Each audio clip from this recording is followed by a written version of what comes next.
So a couple of articles. Hopefully, this will come through, and if not, we'll hopefully be back live next week. But first article I came across that I wanted to go over quickly is entitled "The Coming Global Famine," and this is becoming more and more a reality as days go on. It's getting worse and worse out there. But let me just go through some of the points that this particular author made. Again, it's entitled "The Coming Global Famine." It says sometime around 4,000 years ago, the Pharaoh of Egypt summoned an imprisoned slave named Joseph. Two dreams bothered Pharaoh, and none of his magicians or wise men could interpret them. In his first dream, Pharaoh saw seven fat, healthy cows grazing by the Nile. Then seven thin cows appeared and ate seven fat ones. In his second dream, Pharaoh saw seven large, beautiful heads of grain. Then seven shriveled heads of grain appeared and swallowed up the first seven. Pharaoh asked Joseph to interpret the dreams. "I don't have the power to do this," Joseph told him, "but God does, and he can tell you what it means." Joseph went on to tell Pharaoh the meaning of the dreams. He said 7 years of famine will follow 7 years of plenty. In response, Pharaoh made Joseph the second most powerful man in Egypt, Genesis 41:40.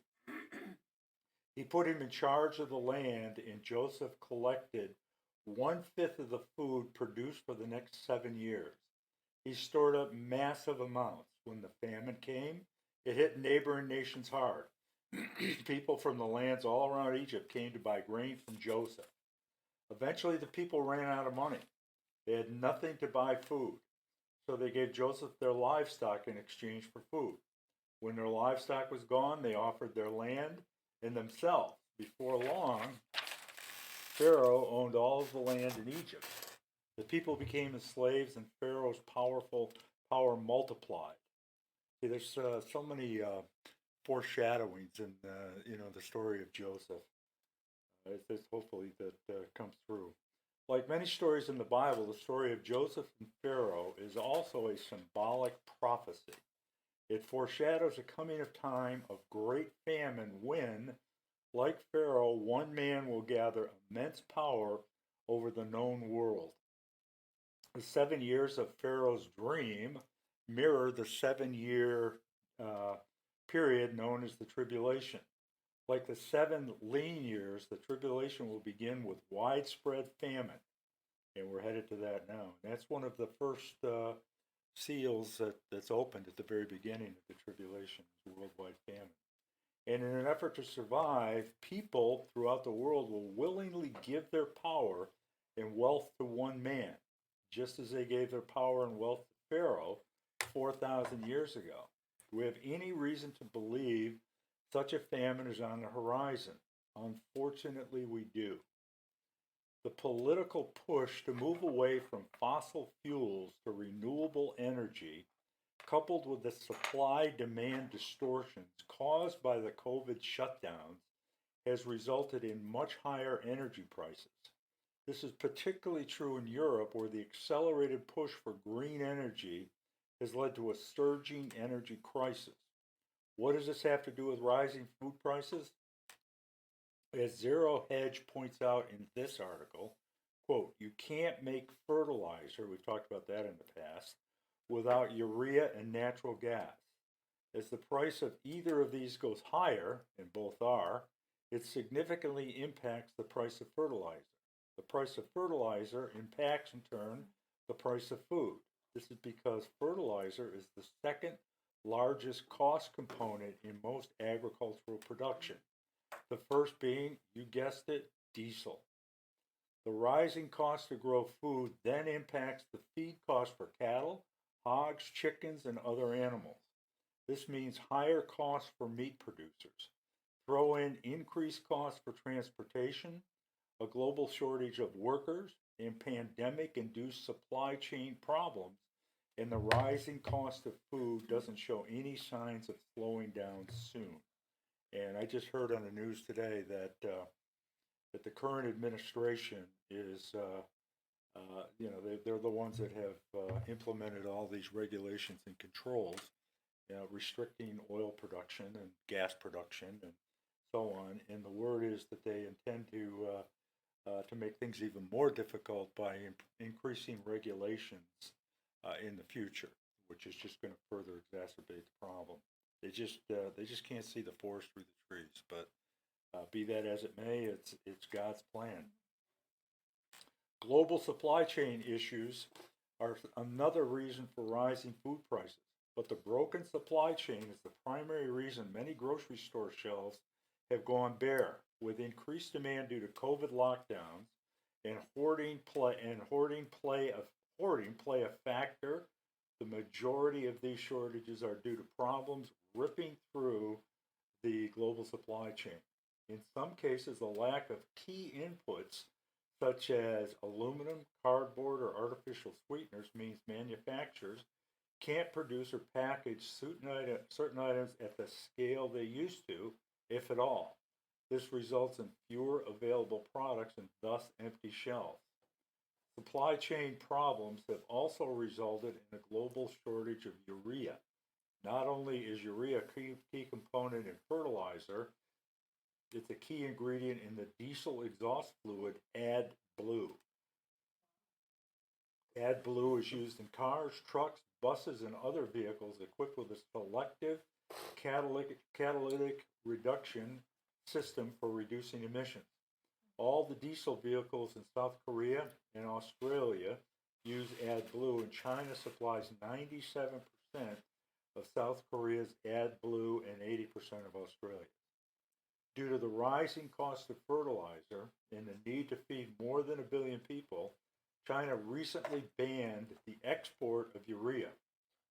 This has taken a heavy toll on AdBlue inventories in those countries, and the dwindling supply threatened to wreak havoc on their economies, which are currently 10th and the 13th largest in the world. Even worse, if Australia and South Korea can't source new supplies of urea and they run out of existing inventory, all their trucking will come to a standstill. If trucking stops, their grocery store shelves go bare, and the real prospect of a famine in these advanced economies will become a reality. Given the severity of the situation, we really need to wonder, why would China take such a drastic measure?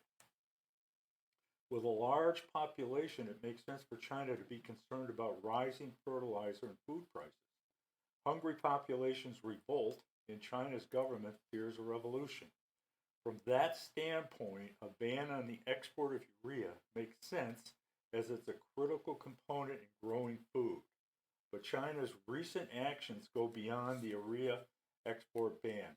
According to Nikkei Asia, we talked about this last week, I think. Maybe that's why we got kicked off. China is also hoarding massive amounts of grain. In an article titled, quote, "China hoards over half the world's grain, pushing up global prices," they point out China, which has only 20% of the world's population, is expected to have 69% of the globe's maize reserves in the first half of crop year 2022, 60% of its rice and 51% of the world's wheat. The article speculates one of the reasons for China's food stockpile is to offset food uncertainties due to factors such as deteriorating relations with the U.S. and Australia, which could drastically alter their import environment. In other words, since China doesn't produce enough food domestically to feed itself, it needs to stockpile enough in case imports from the U.S. and Australia go away. The question is, why would they go away? That gets to the next section, was entitled Rumors of War. Rumors of war have been common since the end of World War II, but the current situation is different. Rarely have we seen the prospect of several high-profile conflicts erupting at the same time. And that's exactly what Jesus said would happen. There'd be wars and rumors of wars, and then they would just escalate as time goes on. And there's really not a place in the world today where there's not some sort of potential war going on, or potential war that could go on. China threatens to invade Taiwan on an almost daily basis. Um, Taiwan produces what, 60% of the chips, what do they call them? Computer chips. Semiconductors in the world. And they have come out and said, I don't know if they would do it, but they have said that if they're attacked by China, they'll destroy the factories that produce them. And well, they're building like the largest construction project in the United States. China? For the semiconductor firm, it's Taiwan Semiconductor in Arizona. yeah, Oh. It's underway right now. It's the largest construction project in the United States.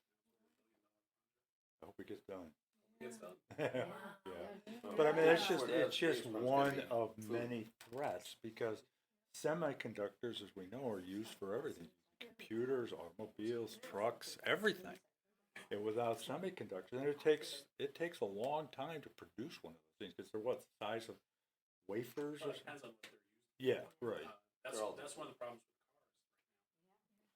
cars. Cars are right. computer. Yeah, What's the problem with cars? They have semiconductors in them now. They're not just they're all computer driven. internal combustion engines. That's why I don't like my new car. Probably. That's why you can't get one. You Can't buy a new one. 20 or 25 You have years to ago, have there it might in have order been to build a a handful of semiconductors in the car, maybe, half a dozen or Electronic something. ignition, Today, stuff there's like that. hundreds of them, and at least a dozen of them are microprocessors, Right. primary systems, like environmental control and engine control, airbag control, and so forth, all of it. So, if China threatens to invade Taiwan almost on a daily basis. If China does invade, the United States claims it will defend Taiwan. Whether or not it will remains to be seen. This means two major nuclear powers could potentially go to war. Could that be why China is hoarding food? Even if an invasion of Taiwan doesn't result in a U.S. military response, it would almost certainly lead to major economic sanctions from the U.S. and Australia. Is this an indication China is preparing for an invasion? The probability rises every day, especially due to U.S. involvement in the current Russia-NATO dispute over Ukraine. If Russia invades Ukraine and the U.S. does nothing after saying it would defend Ukraine, then China may feel emboldened to invade Taiwan. And if the U.S. does not defend Ukraine, China may believe the U.S. is too distracted to defend Taiwan and seize the moment to invade. I mean, it's conceivable that both of those invasions could happen at roughly the same time. Russia into Ukraine and China into Taiwan. And that's where the wars and rumors of wars. And if you look at Revelation 6 begins with Antichrist coming on the scene, a rider on a white horse carrying a bow but no arrow, which means he's going to come on kind of as a peacemaker. And then the second horse is the war horse, if you will. War breaks out shortly after he comes on the scene, and then after that, it's famine and the pale horse, which is death, and so on and so forth. So it's exactly setting the stage for what's going to happen during the beginning of the tribulation. Now, Patty, what's really good to think about is we will not be here for that. I got that message. Yeah, we have not talked about a pre-trib rapture as yet, but that is our blessed hope, that we won't be here. It's just like the mark of the beast, which everything is being prepared. Everything at the stage is being prepared for that. But that doesn't happen until 3.5 years into the tribulation, so it's several years away. So we'll be gone at least 3.5, I think probably longer, years before the mark of the beast can be implemented. So if that's 3.5, 4, 5, 6 years down the road, or into the down the road, whatever, and we see all this technology taking place, and people in Sweden getting chips so they can hold their information regarding their vaccines, and all the other things, then how close can we be to the rapture? I mean, listen to anybody. It is indeed imminent. Why'd you say Sweden? Because Sweden is a country that has decided to go cashless, and they are developing implantable chips. These things are about the size of a grain of salt, and they're inserted under the skin, and that chip contains their COVID information. So if they want to go somewhere, rather than carrying a card, they just flash their hand or wherever this thing may be implanted, and it shows that they have basically a COVID passport that they carry around, which is really what the mark of the beast is or will be. A little bit heard about that also too, is tied into that can be your bank accounts, all your information, Medical where all you do is you wanna buy something, Yes. that's it. Probably all it really is an identification number, because they can Pull look up up the in a rest of the database data. to find out all the rest of the details. Mhm. But the interesting thing is, in the history of the world, this implantable technology wasn't on a wide scale mass capability possible until just now, or in the Last few years. couple of years. Right. Right. And you have to just put it in context and think about that in light of everything else. And God is putting the pieces of putting the pieces in place. It's the convergence Yeah. you're talking about. Yeah, it's a What the convergence Bible of said so to many things. Daniel, that Yep. close these things up, the time is not yet. Because the thought of it, there was no, up until now, there was physically no way any of this could be implemented. No, it was really, Never mind that the was really the security point I with was the AI. making when this technology wasn't possible. So prophecy suddenly, this converges, you might say, with the prophecy from the Bible. Exactly. But it also converges with 1948 and Israel. And, all Yeah. this. That was the start. Right. It's just so They're That's when the clock debanking- started, They're really. debanking conservatives and Christians. Did you hear about Mike Lindell? They took away his bank account. What? Because he says things about the election. Mike Lindell, they took his bank, his that he uses for business. He's been like debanked. Oh yeah. I mean, there's just so much, and yeah. You're talking about the guy from My The Pillow. My Pillow guy. Yeah. Yeah, but Where? he's, Oh. but he's a The My he's a Pillow he's a guy. Oh. he's a Christian. Yeah. Yes, He's right, a- right. he's Yeah. a- But still, he's had his banking abilities. yeah. They couldn't have taken his money, but they may have taken No, his, they didn't take his his access money. to access They to took his. away his Right. access to his banking account. Now what is he supposed to do? They don't want to do. They've been doing that to other conservatives too. Yeah. Oh, it's just. Well, what happened to us last week? It's just Censorship. one of a millions yeah. of people that have been canceled. It's the cancel culture. If we don't toe the line and follow what they want us to say, then they're going to cancel us. They're going to eliminate us. And you put on top of that, we'll talk about in just a second, this new national police force that the administration wants to put into place. That's why they get Coming rid of the after current us. police forces. So just on the Mike Lindell thing, just so we're clear. Yeah. The banks have asked him to leave. Well, I didn't say they took his assets. I They haven't just taken mean his. They they don't want to bank with him exactly. Oh, okay.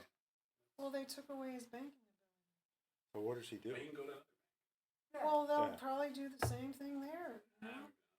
Somebody out there. Yeah, money talks. We'll Well, see. you know what's really interesting? Corporations. For years and years,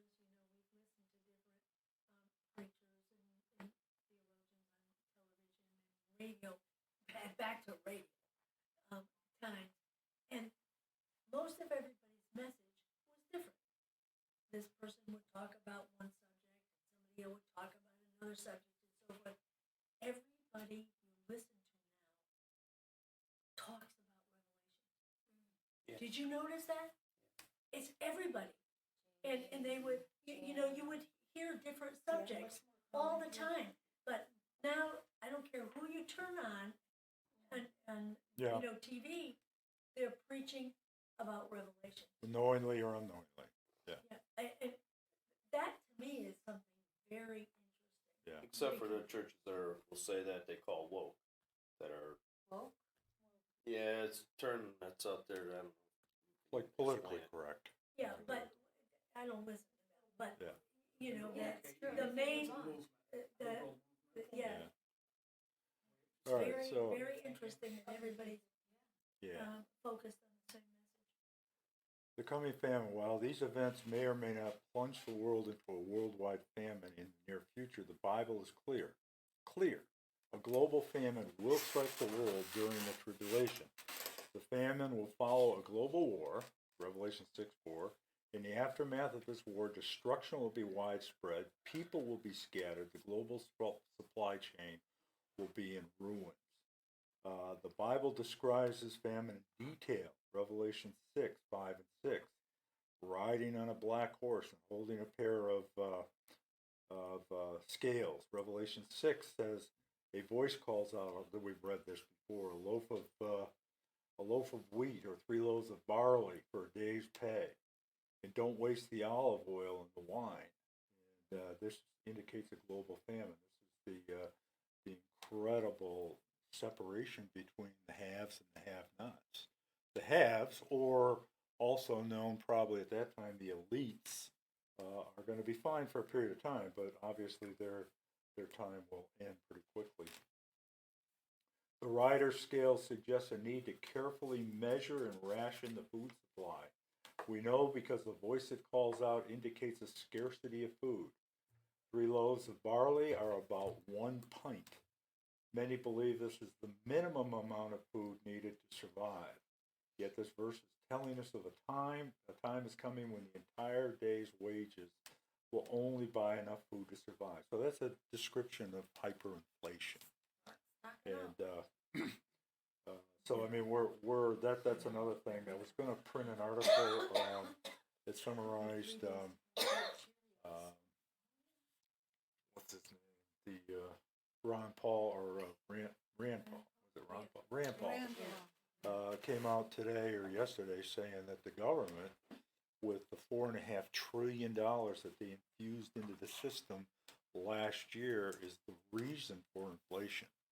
So you think about the government, what they're doing, and we have this new administration comes out of nowhere, and people should have, could have, would have seen it coming, but first thing they do is they stop the pipeline, and then restrict gas and oil production to the point where we're literally relying on foreign nations to provide oil. And what happens in Saudi Arabia just the last couple of days? The Houthis went after their oil wells again. And so things are so tenuous. And then we've got the Russia and China things, which I think are a result of the weakness that was demonstrated with Afghanistan. Putin knows that we have a very weak administration, and I think our days as a superpower, personally, are pretty much over. I don't see us being a superpower. Certainly, we have the weaponry, and we could militarily compete with anybody, but our ability to be the world's police or whatever, really not there anymore. And so much going on. Even with the weather too, there was something going on in Tango. Yeah, that was a Underwater volcano. a volcano that erupted Under the underwater, Pacific.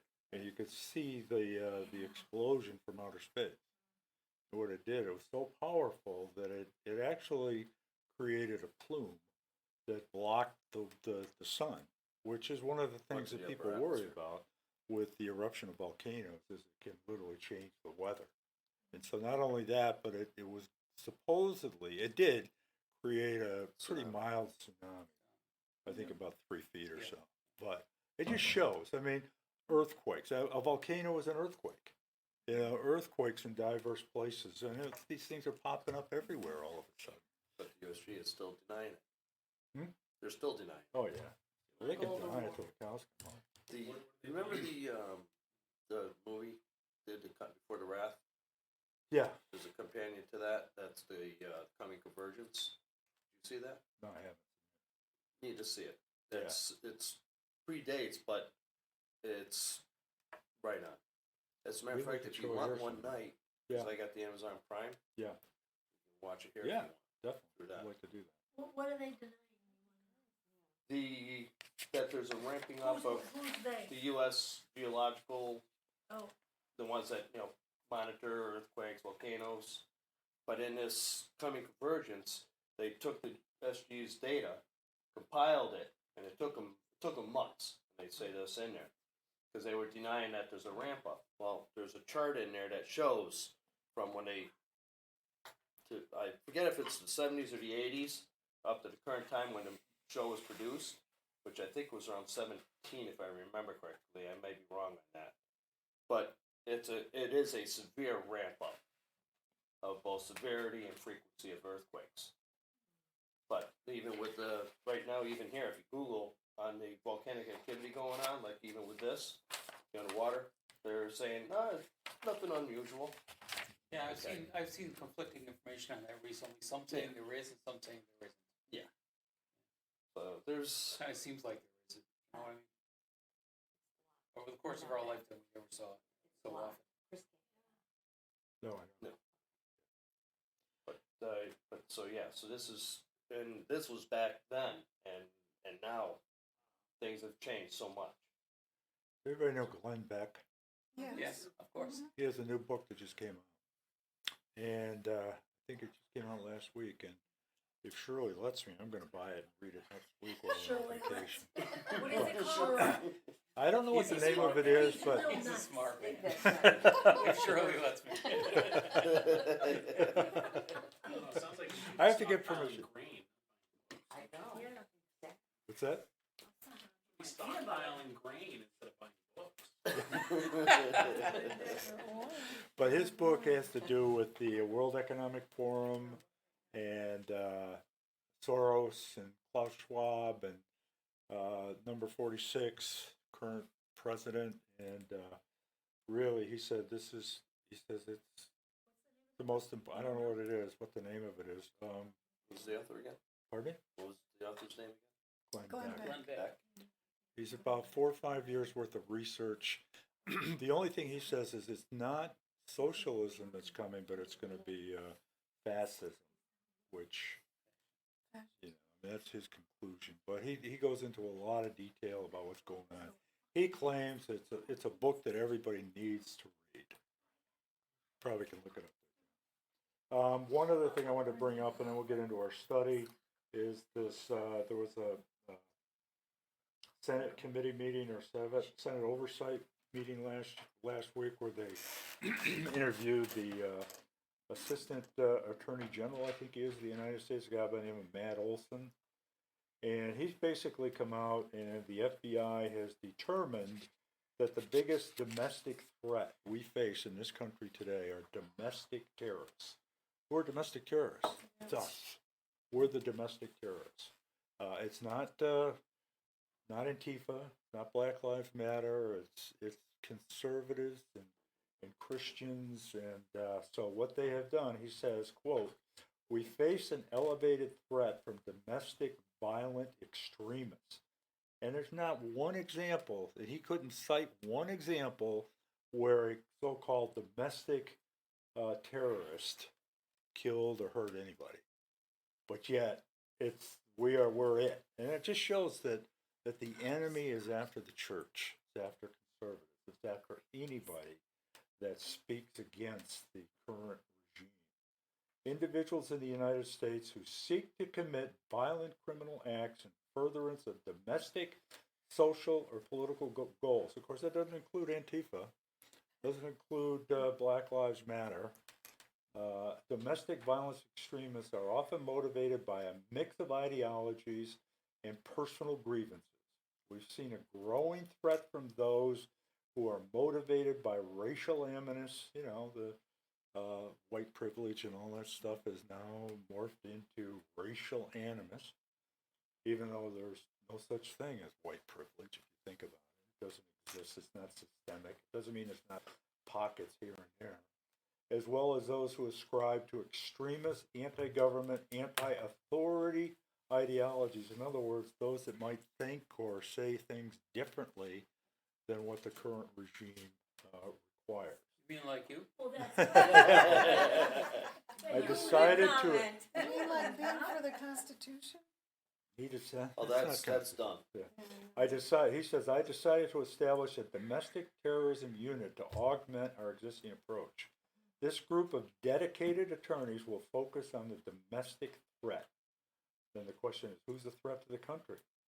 That guy is the threat to the country and the people working for him and those propping him up and the people spreading the core lie here, which is that American citizens who distrust the government or don't like its policies are terrorists.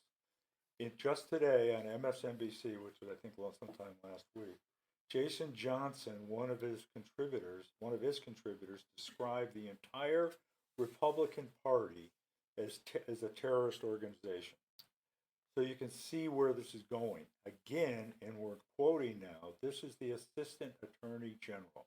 Quote, we have seen a growing threat from those who ascribe to anti-government and anti-authority ideologies.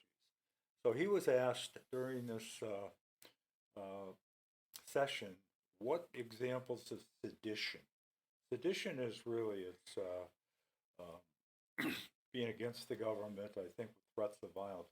What examples of sedition have you seen? And he couldn't name any. And then 2 or 3 days later, I don't know if you saw it on the news, a group of people have been indicted for sedition against the United States. That was because someone asked, have you charged any one of those that were arrested You're right. from January 6th with Right. sedition? That's what it was. And the yeah. answer was, let me check, and then the answer was essentially no. And then 2 or 3 days later, they started charging. Yeah. 2 or 3 One's from people. Harrington. The border's my town. That's true, yeah. They're gonna pay you for this class. Nobody really believes. Like, they should have never gone into the Capitol. Should have never done it. Nobody, no reasonable-minded person ever thought those people were going to. Right. Oh, Right. yeah. No. The guy with the No, hat, The the box sabers, Oh, like, oh, I The know. horns? Yeah. And the- yeah, Yeah. but they got to turn it well, big, You gotta make a point. it's gotta be No, drama, I Just know. gets worse and worse. drama. Yeah. Right. Well, it's to fit the narrative. Glenn Beck's book was The Great Reset. Great reset, yeah. Yeah. Should be good. Yeah. Okay, well, we're down to our last 15 minutes, so let's turn back to Ezekiel. I just want to finish up with a couple of verses in Ezekiel 37. Last week we finished 36 and we got into 37. And again, as I indicated, these are two very significant, and if you read through it and realize all of the prophecy contained in these two chapters, it really is, it just lends credence to the truth of the entire Bible. That God Almighty could place information 2,600 years ago into His Word that we're seeing come into play today. So let's just finish up with let's start with verse 12 and we'll read down through the end of this chapter, and then I want to move into something else. Therefore, this is after the valley of the dry bones, and in verse 10 it says, I prophesied as He commanded, and breath came into the dry bones. They came to life and stood up on their feet, a vast army. That's speaking of Israel, and I think an allusion at least to the fact that Israel would become very strong militarily. And then go down to verse 12. Therefore prophesy and say to them, this is what the sovereign Lord says. Notice He says, my people, right? My people, Israel, the Jewish people. I'm going to open your graves and bring you up from them. I will bring you back to the land of Israel. And so if you think about it, the Jewish people scattered to the four winds, the four corners of the earth for 2,600 or 2,400 years. But yet in May of 1948, Israel becomes a nation, and this promise is beginning to be fulfilled. Now, when it comes to prophecy, we know that some prophecies have been fulfilled. Jesus came, He died, He was buried. That's the fulfillment of many prophecies, that Jesus would come, and that He would be born of a virgin. He'd be born in Bethlehem and sold for 30 pieces of silver and enter into Jerusalem on the back of a donkey and so on. All of those prophecies have been fulfilled. Then we get the second coming prophecy. We know that Israel has become a nation, became a nation in one day. That's been fulfilled. And then there are others that are in the process of being fulfilled. For example, the return of the Jews to Israel is an ongoing prophecy. And it's amazing that even in 2021, Jews, as bad as things were in Israel, continue to emigrate there. And there's a lot of reasons for that, but the primary reason is that God's stirring their hearts to go back. And so that is just absolutely, in my mind, amazing. Prophesy. This is what the sovereign Lord says. My people, I'm going to open their graves. That doesn't mean figuratively like with the rapture or the final judgment. But what he's saying is that he's going to bring them back to life. These dry bones are going to come back to life and bring you up from them. I will bring you back to the land of Israel. Then you, my people, will know that after I bring you back, okay, I'm going to bring you back then. You, my people, will know that I am the Lord when I open your graves and bring you up from them. I will put my spirit in you. What spirit is he referring to there? The Holy Spirit. The Holy Spirit, which putting that into them was not something that occurred during this time period. The Holy Spirit did not indwell believers during the times of the Old Testament. That was something that occurred after the Holy Spirit descended on the upper room. Then it says in John that the Holy Spirit will be in you and with you. So this is a prophecy of something that would happen later, and we're still not there. For the most part, while Jews are returning to Israel from all over the world, they're returning in what we call unbelief. They've not yet reached the point of having accepted Jesus as their Savior, but they will. That's what the tribulation is really all about. Then you will know that I, the Lord, have spoken and have done it, declares the Lord. The word of the Lord came to me, Son of man, take a stick of wood and write on it, belonging to Judah and to the Israelites associated with him. Then take another stick of wood and write on it, belonging to Joseph, that is to Ephraim, and all the Israelites associated with him. Join them together into one stick so they will become one in your hand. So what he's saying here is at the time that this was written, Israel was divided into two territories, two groups, the northern empire and Judah. In the northern Israel and Judah, they were separate. They became separate after returning from Babylon. So what God is saying is that no longer will they be divided or two. There won't be Israel and Judah. There'll be one nation. Of course, that's long since been fulfilled. Israel's now one nation, as opposed to divided into two. Verse 19, this is what the sovereign Lord said. I am going to take the stick of Joseph, which is in Ephraim's hand, and Israelite tribes associated with him, so that's referring to the northern tribe, and join it to Judah's stick. I will make them into a single stick of wood, and they will become one in my hand. So that's already taken place. Hold before their eyes the sticks you have written on, and say to them, this is what the sovereign Lord says. I will take the Israelites out of all the nations where they have gone. You know, and we know today, I've mentioned this many, many times, but Jews have returned to Israel from over 100 different nations. And exactly, so I will take them out of the nations where they have gone. Notice who's doing this. So when you see these Jews returning, and they're stirred up, or maybe the anti-Semitism is becoming too great for them to endure, or in certain places like France and Great Britain and Germany, where the Muslim population is growing by leaps and bounds, and obviously Muslims are not real fans of the Jews, they're going back to Israel, at least partially out of fear, or partially because they're stirred to do so, but it's God that's doing that to them. Or gather them around the earth. I will make them one nation.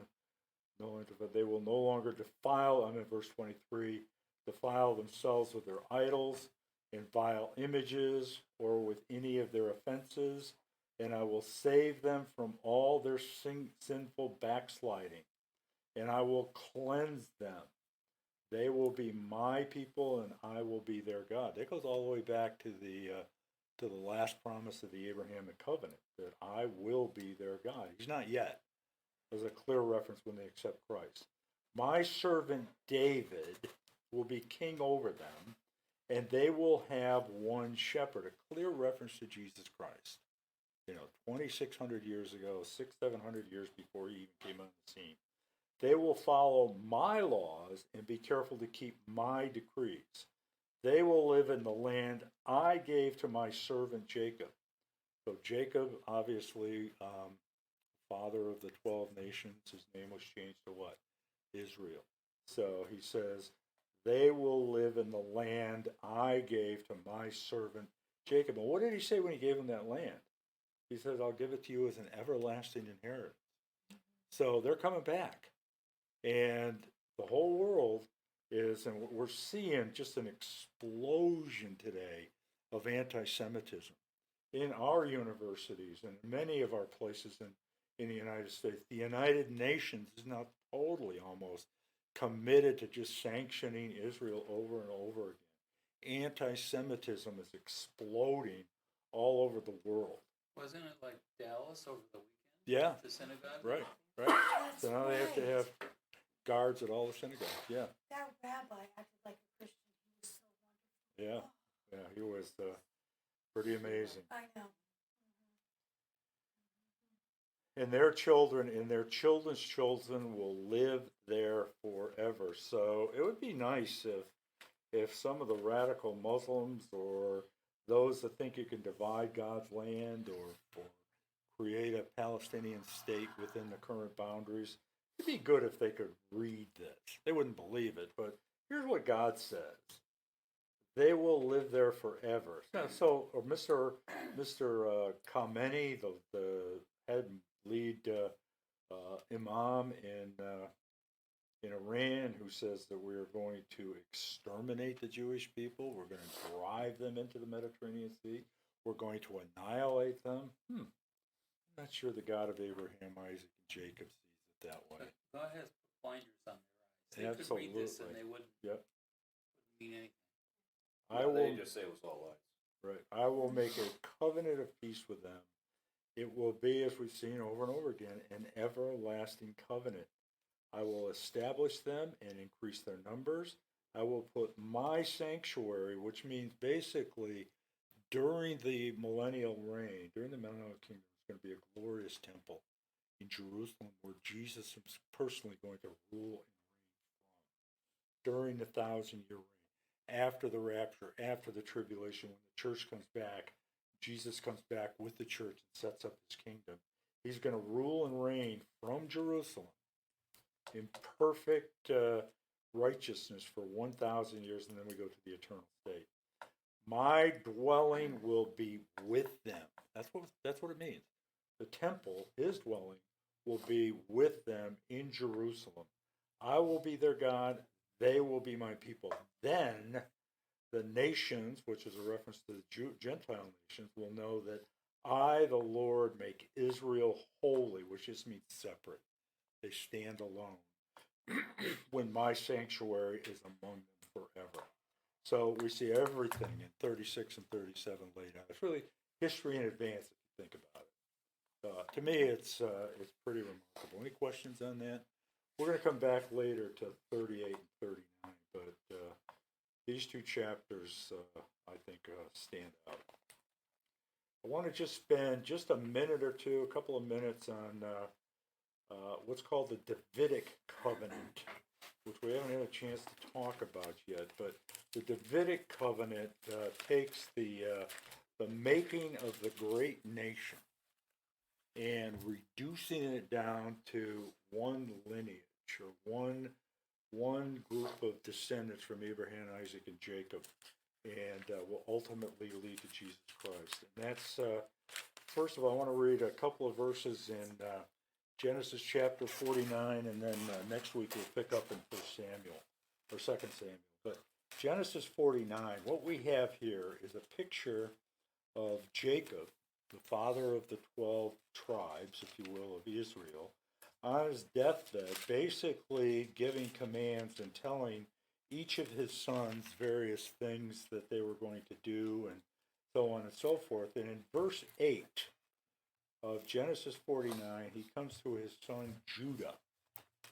And what we read here in verse 8, Judah, your brothers will praise you. So he's prophesying or telling Judah that he is going to be different from the others to the point where he is going to have the utmost respect given to him by his other brothers, which include all of the ones that are mentioned, Simeon and Levi and so on and so forth. Your hand will be on the neck of your enemies. What this simply means, and your father's sons will bow down to you, is that Judah was going to be a great warrior. He was going to be a warrior and would lead his people to other nations. Then we get to something really interesting. And this is both a metaphor and figurative. But in verse 9, it says, you, Judah, are a lion's cub. Now, keep your finger there and turn to Revelation 5 real quick. And remember, this is Genesis, where we read this.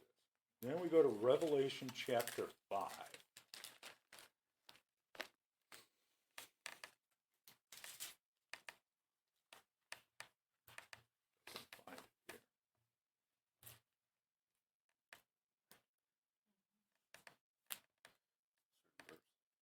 Okay.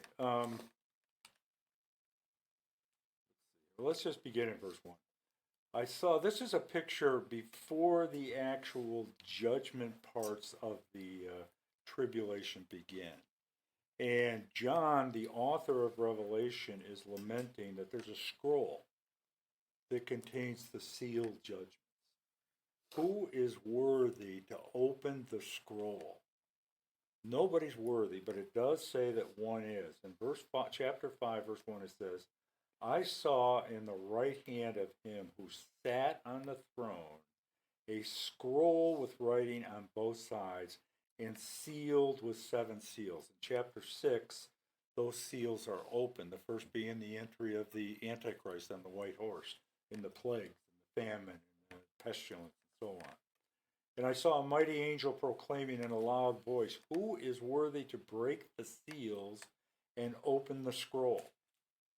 But no one in heaven or on earth or under the earth could open the scroll or even look inside of it. So what we know is that the tribulation is the wrath of God. It's, as we read at the end of chapter 6, it's the wrath of the Lamb. So only Jesus Christ could open the scrolls which begin his wrath, God's wrath. The wrath of the Lamb is going to be poured out on the whole world during the tribulation. This isn't man's wrath. It's not Satan's wrath. It's the wrath of God, which has never been experienced. But that's what the tribulation is. The tribulation is also known as the day of the Lord, the wrath of God, and so forth, the wrath of the Lamb. We read at the end of with the conclusion of the 6 seals that are opened in early in the tribulation. I wept and wept because no one was found was worthy to open the scroll or look inside. Then one of the elders said to me, do not weep. Remember what we just said about Judah being a lion. A lion demonstrates power, demonstrates authority, demonstrates kind of the final authority, if you will. Do not weep. See, the Lion of the tribe of Judah, the root of David, the one who was before David, has triumphed. He is able to open the scroll of 7 and its 7 seals. Then I saw a lamb, the Lamb of God, looking as if it had been slain, standing at the center of the throne, encircled by the 4 living creatures and the elders. The Lamb had 7 horns and 7 eyes, which are 7 spirits of God sent to the world.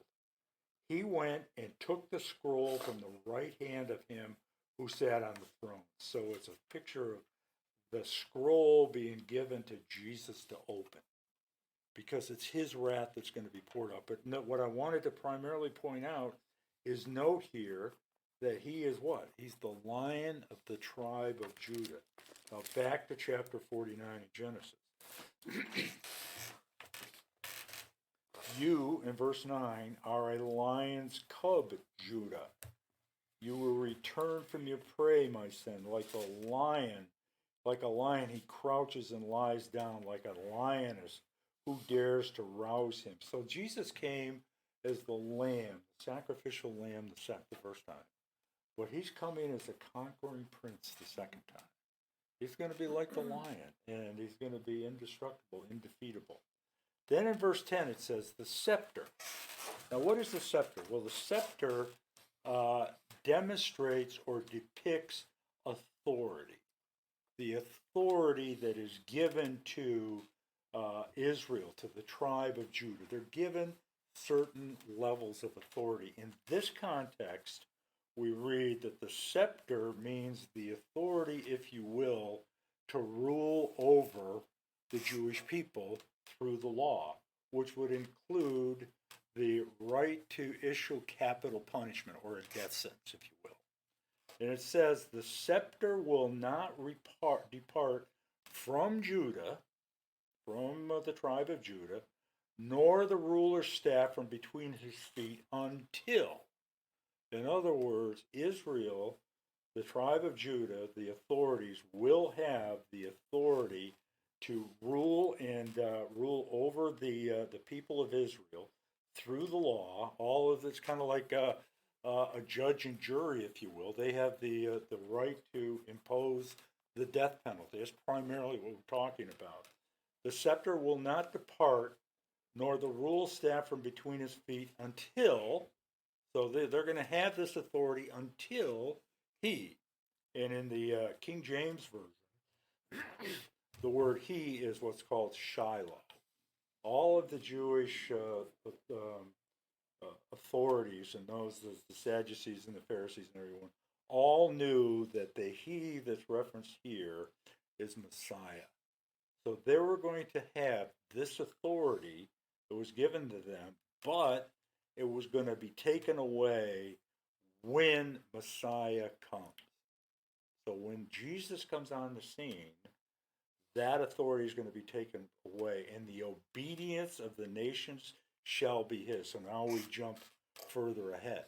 So what happens? Well, what we find is that somewhere around 6 or 7 AD, when the Jewish people were under the authority of the Romans, a leader by the name of Procurator Coponius took the legal power from the Jewish Sanhedrin.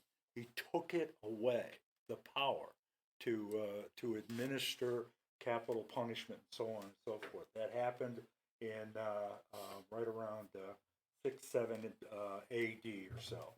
And it took it away, it took the authority away. We have that recorded in the history books and so forth. So the right to adjudicate capital offenses stopped at that point. The authority of the Sanhedrin was officially transferred from the Romans. So history says that the Sanhedrin stated, woe unto us, for the scepter, the authority that is mentioned here, has departed from Judah, and the Messiah has not come. Well, guess what? He had come. He did come. He was there by that point. So it's true the scepter was removed, but Messiah had arrived. Exactly as was stated here in verse 10 of chapter 49. Let's just take a look real quick at John, and we'll finish with this as confirmation. John chapter 18.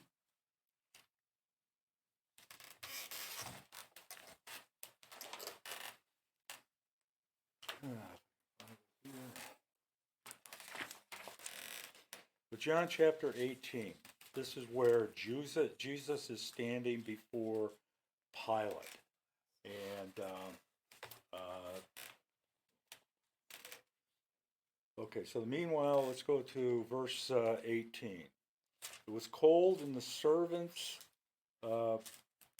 and officials stood around a fire and they made a war. And Peter came, so we have the account of Peter. That's not what I'm looking for. But then Jesus before Pilate, down in verse 28.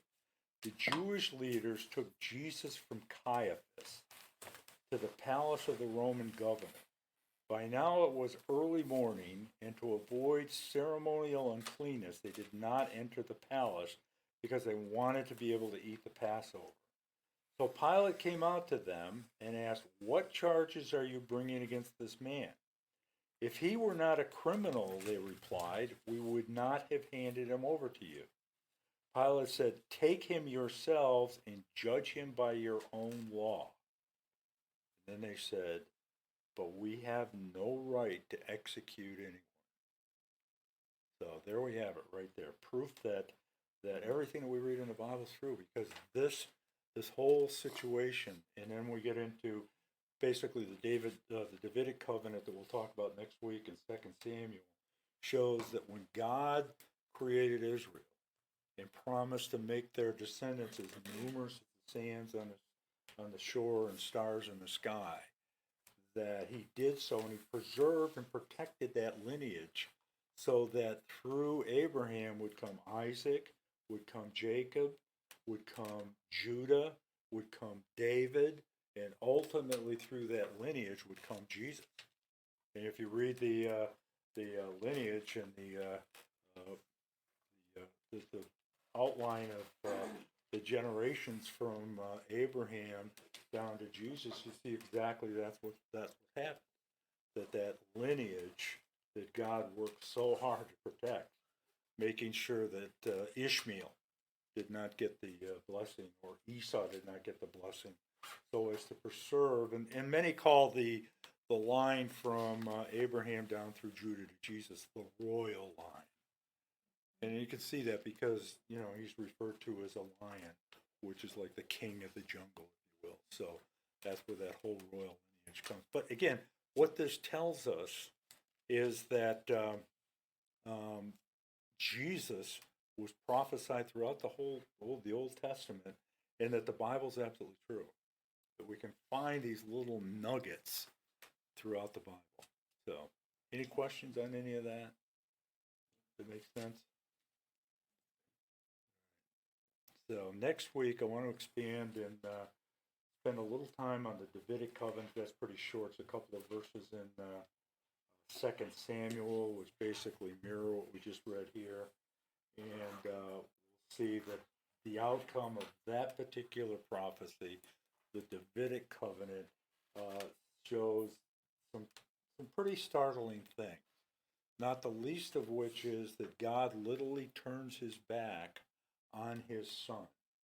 And then that's consistent with Isaiah 53, where it says it pleased God to crush him, which is kind of a tough thing to think about. But what it says here is that at that moment, when all the sins of the world were placed on Jesus, and he says, "Father, why have you forsaken me?" that fulfilled a couple of really significant prophecies in the Old Testament, and really finalized God's plan for humanity. Because at that point, that the ultimate sacrifice was made, and the atonement, the real atonement for sin, had taken place.